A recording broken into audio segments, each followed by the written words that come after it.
Think about your dating life right now and reflect back on if there's ever been a moment in time where you had a window of opportunity to make your move with a girl, but then you didn't, you chickened out or you hesitated, and for one reason or another, she lost interest. You didn't get the girl, she stopped texting you back as enthusiastically, and you ended up in her friend zone. I call these windows of opportunity, all right? And what I've found is that with windows of opportunity in your dating life, anytime a window opens up, you have a small moment where you can jump through the window, take action, make your big bold move, and if you simply have the balls to do so, you're gonna end up with the girl and she's gonna become more attracted to you in the moment. But if you miss your window of opportunity, that window shuts, and unfortunately, windows of opportunity rarely, if ever, open back up again.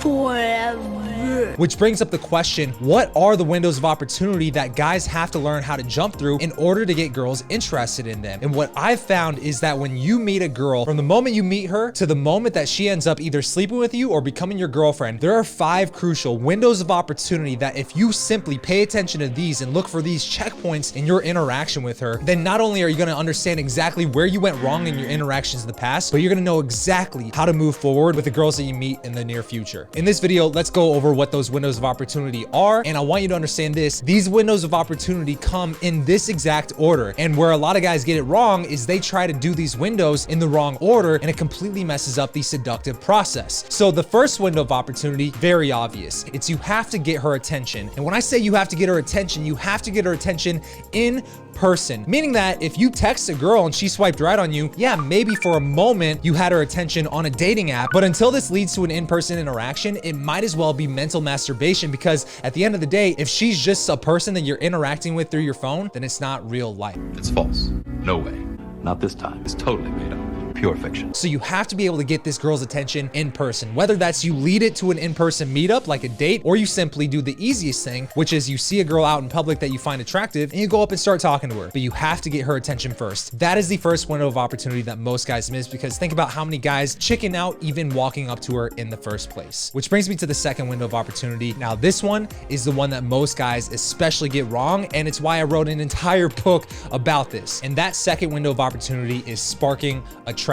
Now, I want to talk more about sparking attraction and how to do so, but first let me give you the third window of opportunity, which is creating a high value connection. The reason why I want to tell you the third window of opportunity, creating a connection, is because most guys get number 2 and 3 in the wrong order. They think connection comes first and then the attraction is something that just happens naturally over time. This is because Hollywood romantic comedies, the greeting card industry, K jewelers, every kiss begins with K. They want you to believe that if you romance a girl and you guilt her into liking you and you show her that you guys have everything in common, then she will naturally develop a physical attraction towards you after all the boxes are checked on paper, which is the exact opposite of what actually works in real life. In fact, if you ever struggled with the friend zone, this is exactly why, because the moment you get a girl's attention and you guys are talking to each other, you start connecting with her and you start trying to show her that you guys have everything in common, you're building a friendship, all right? And that's why you get in the friend zone. So the fix here is to understand that attraction must be sparked at the beginning of your conversation. Once it's sparked, that's like the attraction launch pad, where when you're trying to launch this interaction into orbit, it's built off the foundation, the launch pad, of being a place where you guys are physically, if not romantically, interested and attracted to each other. Once you've established that this is a man-to-woman conversation and you guys are attracted to each other and she's actually attracted to you, she sees you as a man with a penis that may or may not potentially end up in or around her mouth. She wants to fuck me. She wants my dick in or around her mouth. That's where you start building a connection with her. Once she's attracted to you, you can now start doing what you would do to build a friendship. Show her that you guys have a lot in common. Disagree on some things, agree on some things, do things that people who are friends naturally do. The only difference when I call it a high value connection, which is window of opportunity number 3, is rather than talking about sports or the weather like you would with a guy friend, now you're talking about you and her. This, my friend, is called me-you conversation. When you can talk about literally anything, but it always constantly comes back to what it has to do with you and her. That, my friend, is the framework to a seductive conversation. I'll give you an example. I can talk about LeBron or Kobe being the best basketball players in the world or whatever, and we can debate about who's the best basketball players to have ever played the game, right? But when we talk about those types of things, we're talking about things that have nothing to do with you and I. We're talking about things that are not me and you. A seductive conversation, the only difference is if you end up talking about basketball, bring it back to, all right, so tell me about the craziest basketball play that you've ever had, or tell me about when you first realized realize that you love basketball. You bring it back to me and you in this moment. When you can do that and you start relating to a girl, building that high value connection on that framework, that's where you start to create this bubble between you guys. And this, my friend, is when the camera pans in and they're about to kiss. You can slice the tension with a butter knife. When that bubble is created between two people on screen in a Hollywood movie, a first kiss is going to happen very quickly. And that is the only thing that Hollywood got right. When you can properly spark attraction at the beginning of your conversation, use that as the attraction launch pad to launch this interaction into orbit, you build that high value connection with me-you conversation. That's where you start to feel like there's a me-you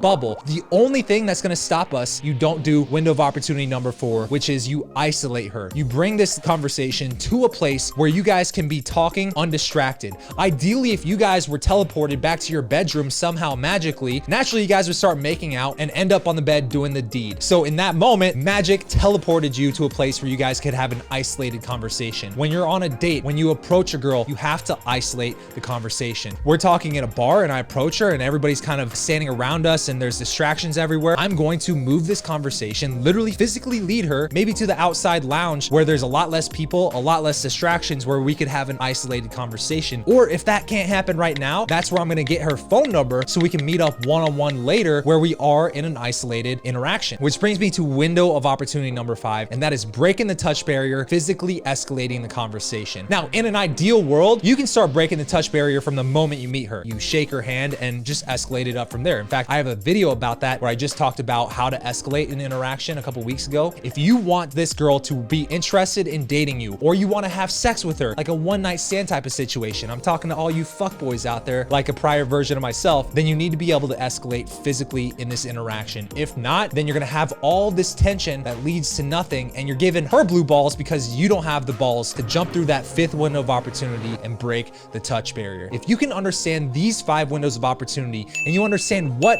order that they go in, I promise you, you're gonna be able to start self-diagnosing your interactions with women, and you're gonna understand exactly what you need to do to move this interaction moving forward for any girl that you talk to in the future. If you like this video, give it a thumbs up. But if you wanna understand how to really take your dating life to the next level, take what we learned in this video and watch this video next. It's gonna give you 3 steps to really put your dating life on overdrive. Go check out this video and I'll see you over there.